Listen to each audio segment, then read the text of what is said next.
tindakan polisi atau pihak lain dalam pembunuhan secara ekstra judicial killing ini adalah tindakan yang menurut saya overacting, bertentangan dengan kepatutan, etika penegakan hukum, dan bersifat sadis, kejam, brutality, tanpa peri kemanusiaan, khususnya terhadap 6 anggota Laskar FPI pengawal Habib Rizik Syihab. Nah, atas fenomena yang saya katakan tadi, adanya ketidakadilan penanganan kasus ini, maka muncul upaya untuk mengungkap peristiwa serta bagaimana kejadian atau tragedi itu bisa diungkap, yang kita sebut dengan unlawful killing atau extra judicial killing itu. Maka muncullah yang namanya TP3.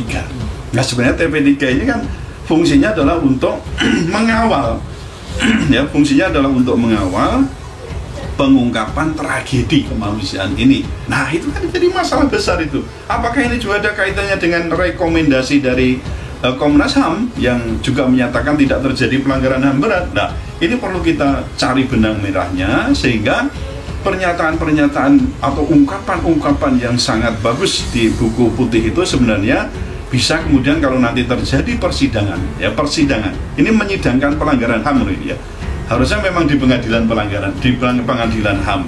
Nah, jadi ini harus mulai terungkap dan bisa dikatakan buku TP3 akan menjadi amicus curiae, yaitu menjadi sahabat pengadilan dalam rangka menguak tragedi KM50. Saya ingin sampaikan kenapa KM50 harus direaktualisasi, diangkat kembali, diaktualkan kembali, karena memang ada satu proses penyidikan yang tidak sampai ya.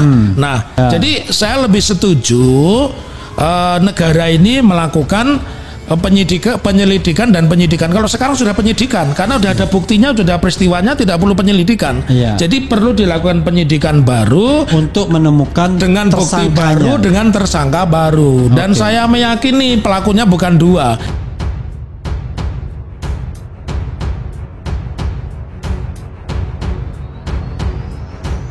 Habib Rizik beberkan pihaknya sudah dapat bukti terbaru terkait kasus KM50. Ini bukti kebejatan yang dipimpin seorang jenderal. Kasus KM50 yang menewaskan 6 laskar FPI masih membekas bagi Habib Rizik Syihab yang menjadi imam besar FPI saat itu, sebelum akhirnya dibubarkan. Pun sejumlah kejanggalan sebelum peristiwa yang terkategorikan unlawful killing tersebut masih terus dipertanyakan, lantaran beberapa aparat yang diduga melakukan penembakan divonis bebas. Terbaru, Habib Rizik membeberkan pihaknya telah mendapatkan mobil yang digunakan pengawalnya saat peristiwa tersebut. Ia mengemukakan saat ini mobil tersebut disimpan pihaknya sebagai bukti yang nantinya bisa digunakan untuk proses peradilan. Insya Allah akan kita simpan dengan baik sampai keadilan ditegakkan, ujarnya seperti disiarkan di kanal YouTube Islamic Brotherhood TV pada Jumat 11 November. Rizik kemudian menyinggung 2 pelaku unlawful killing yang divonis bebas. Ia menilai putusan tersebut tidak adil. Kekinian, pihaknya sedang mengusahakan untuk membawa bukti tersebut ke Pengadilan Hak Asasi Manusia. Karena saat pengadilan HAM digelar nanti, mobil 6 syuhada ini jadi bukti. Penting tak terbantahkan, insya Allah, katanya. Ia juga menyampaikan mobil tersebut menjadi bukti bisu kebiadaban dan kejahatan berat yang dialami Laskar FPI. Bahkan ia menyatakan jika tewasnya 6 pengawal tersebut tak bisa dilepaskan dari andil seorang jenderal. Mobil 6 syuhada ini menjadi bukti penting kejahatan serta kesadisan geng KM50 yang dipimpin seorang jenderal dan melibatkan Satgasus Polri. Ini sudah jadi fakta dan sudah jadi rahasia umum, semua orang tahu, katanya. Peristiwa KM50 tol Jakarta Cikampek yang terjadi pada 7 Desember 2020 silam hingga kini dinilai masih penuh misteri.